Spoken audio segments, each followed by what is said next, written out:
예, 알겠습니다. 예, 14항 묻겠습니다. 피고인은 윤석열 대통령에게 비상계엄을 반대한 의견을 말하는 사실이 있습니까? 답변하지 않겠습니다.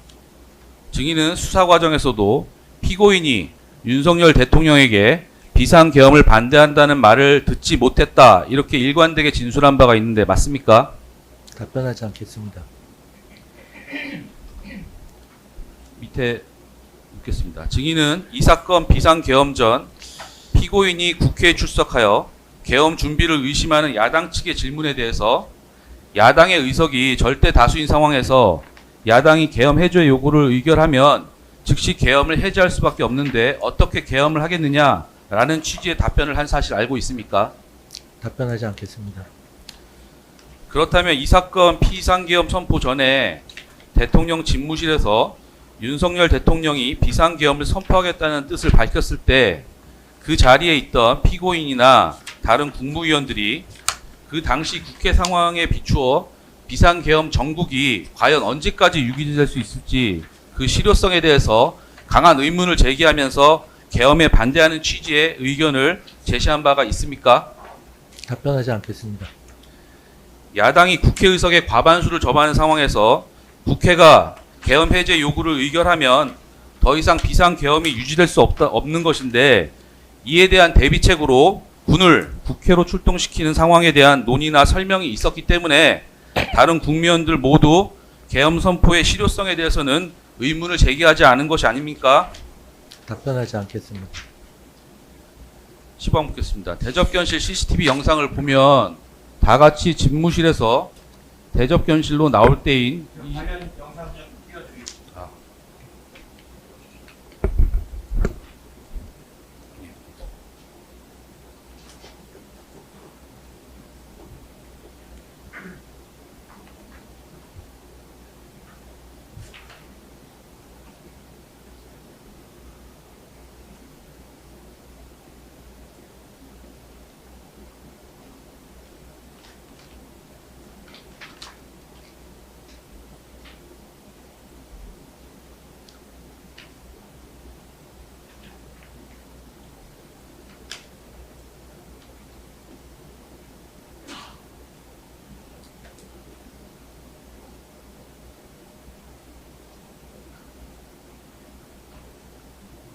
예, 증인 저 영상 좀 보십시오. 이 대접견실 CCTV 영상을 보면 이렇게 다 같이 집무실에서 대접견실로 나올 때인 21시 10분경에 피고인, 그 다음에 조태용 국정원장, 그리고 조태열 장관의 손에 문건이 들려있는 장면이 확인이 됩니다.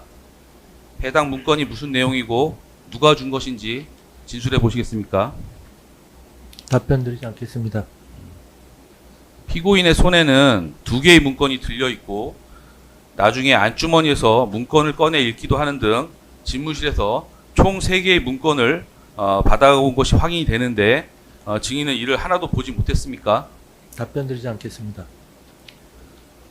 증인이 12월 3일 20시 36분경 대통령 집무실에 들어간 이후 피고인, 그 다음에 조태용 국정원장, 조태열 장관이 순차적으로 대통령 집무실 안으로 들어갔고 그 후 피고인, 조태용 국정원장, 조태열 장관이 이렇게 영상에 보는 것 같이 집무실 안에서 문건을 받아 가지고 나오는 장면이 CCTV 영상을 통해서 객관적으로 확인이 되는데 그럼에도 증인은 피고인, 조태열, 조태용이 집무실 안에서 문건을 받는 장면 못 봤습니까? 답변드리지 않겠습니다. 대통령 집무실 안에 설치된 대통령을 포함해 8명이 원탁에 앉아서 앉아있는 상황임에도 피고인 조태용 국정원장, 조태열 장관이 집무실 안에서 문건을 받는 장면을 볼 수 없었던 이유를 합리적으로 설명할 수 있겠습니까? 답변드리지 않겠습니다. 21시 10분경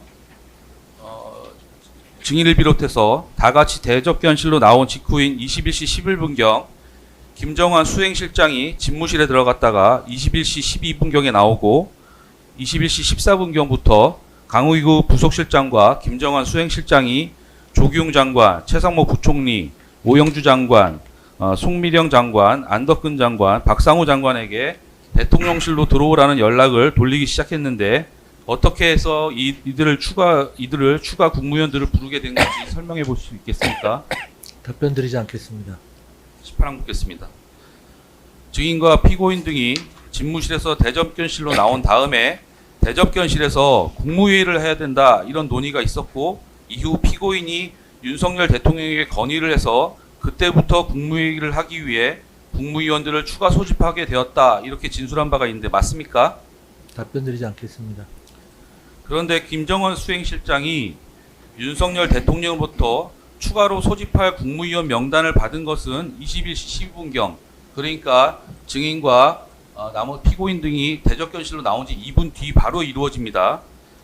피고인이 다시 집무실로 들어가기 전이었던 것으로 확인이 되는데, 그렇다면 처음부터 집무실 안에서 대접견실로 나오기 전에 국무회의가 필요하다는 논의가 안에서부터 있었던 것으로 보이는데 어떻습니까?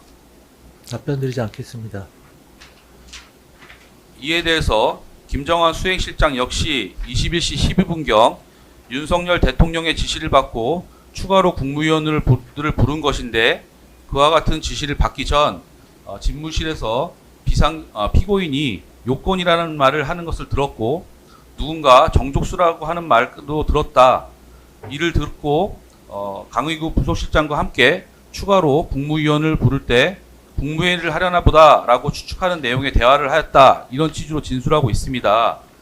이런 점에 비춰보면 증인의 주장과는 달리 21시 10분경 대접견실로 나오기 전에 집무실 안에서 이미 이와 같은 내용의 대화가 이루어졌다는 것으로 보는 게 논리적인데 어떻습니까? 답변 드리지 않겠습니다.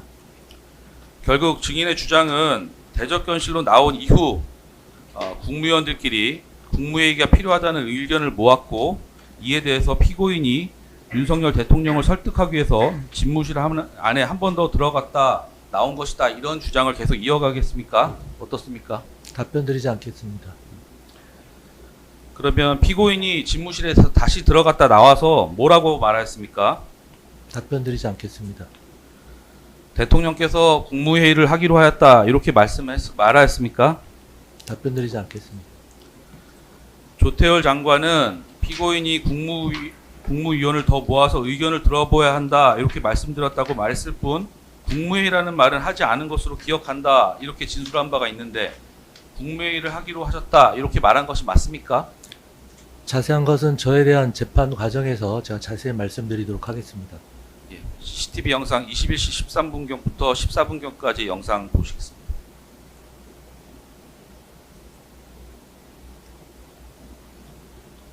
지금 안에서 김용현 장관이 손가락 4개를 펴보이면서 나왔습니다.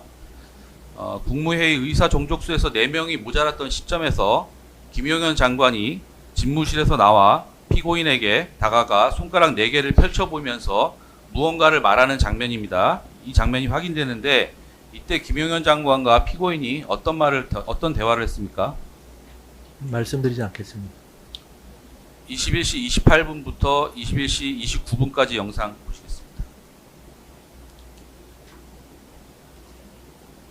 김용현 장관은 21시 28분경에도 집무실에서 나와 피고인과 증인 박성재 장관과 대화를 하는 장면이 확인이 되는데, 당시에는 어떤 대화가 이루어진 것입니까?